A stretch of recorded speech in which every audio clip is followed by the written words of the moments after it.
প্ৰথমতে যোনটো নেকি শক্তিশালী বুলি কৈ আছে এইটোতো শক্তিশালী নহয়। কি দেখি শক্তিশালী হ'ল? ৰাইজে যদি ইহঁতক মৰম নকৰিলেহেঁতেন শক্তিশালী কেনেকুৱা হ'লহেঁতেন?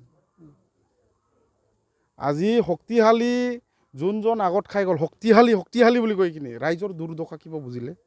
ইয়াৰ কাৰণে মই শক্তিশালী এইবাৰ, ভাগিন শক্তিশালী এইবাৰ, গম পাইছে? এইবাৰ ভাগিন শক্তিশালী, ৰাইজৰ সমূহ ৰাইজৰ মোৰ আশীৰ্বাদ আছে, সকলো ৰাইজৰ আশীৰ্বাদ আছে। মই শক্তিশালী এইবাৰ, কংগ্ৰেছ বা বিজেপি শক্তিশালী নহয় এইবাৰ। ফেক্টৰ নহয় মোৰ, একো ফেক্টৰ নহয়। ইয়াতে 5-6 কিলোমিটাৰ দূৰত থাকি যাওঁ মোৰ। কিমান ভোটত জয়লাভ কৰিবলৈ ব্যৱধানটো নকওঁ কিমান ভোটত জয়লাভ কৰিম, কিন্তু 10 লাখটো কিন্তু খাটাং আৰু 10 লাখ ভোট পায়েই এৰিম। এইটো আমাৰ যিমানবোৰ ইউথ আছে, য়ং আছে, যোনবিলাক মানে ডেকা ল'ৰা সকলোৱে মোৰ পিছত আছে, মোৰ লগত সকলোৱে আছে।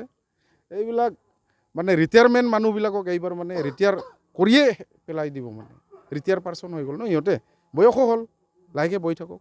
বিগত দিনতো প্ৰধান বৰাই এইটো সমষ্টিত বহুত কাম কৰিছে, গতিকে তেওঁকে ৰাইজে ভোট দিব। আপুনি যোনটো জেগাত আহিছে এতিয়া যি খোজকাঢ়ি আহিলে, এইটো তেখেতৰ জেগা নহয় নেকি? এইটো পাকিস্তানৰ জেগা নেকি? হে, এইটোতো তেখেতৰে জেগা। ইয়াৰ পৰা তাৰ ঘৰটো মাত্ৰ 6 কিলোমিটাৰে হ'ব।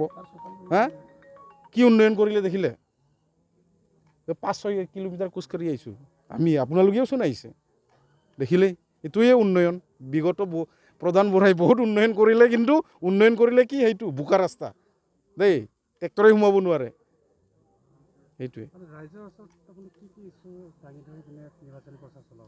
ইছ্যু ঢেৰ আছে, ইছ্যু কৈ কিনে শেষ কৰিব নোৱাৰে। ক'লোৱে মই, বানপানী গৰাখহনীয়া সমস্যা।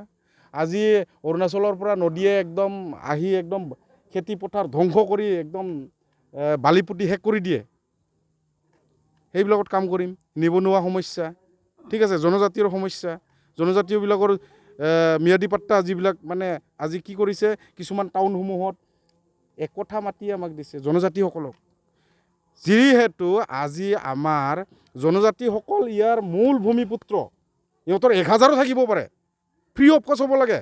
কিহৰ তাত কিবা ফিজ লাগে? পাট্টা কৰাত কিহৰ ভূমিপুত্ৰসকলৰ ফিজ লাগে? আজি টেক্স লাগে বোলে আমুক আমুক লাখ টকা।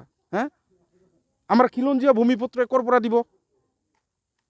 ফ্ৰী হ'ব লাগে, ফ্ৰী। এইটো আমি ফ্ৰী কৰাম এইটো। আৰু ঢেৰ আছে সমস্যা ভূমিপুত্ৰসকলৰ, মানে খিলঞ্জীয়াসকলৰ, জনজাতীয়সকলৰ, এইটোতো হ'লেই। আৰু নিবনুৱাসকলৰ মেইন সংস্থাপনৰ কাৰণে 1 লাখ চাকৰি দি, 1.5 লাখ চাকৰি দি 3 কোটি মানুহ আছে আমাৰ, সম্পূৰ্ণ হ'ব জানো? 1 লাখ চাকৰিত আমাৰ অসমত 3 কোটি মানুহ আছে, 1 লাখ চাকৰিত কিবা সম্পূৰ্ণ হ'ব জানো?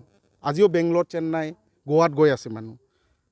মই যদি ইয়াৰ পৰা মই নিৰ্বাচিত হওঁ, মই যদি জিকি যাওঁ, সকলো সমষ্টিত, আমাৰ 9টা সমষ্টিত মই 10টাকৈ সৰু সৰু উদ্যোগ মই কৰিম, যেন সকলো মানুহে যেন কাম পায়, ইয়াতে কাম কৰি খায়।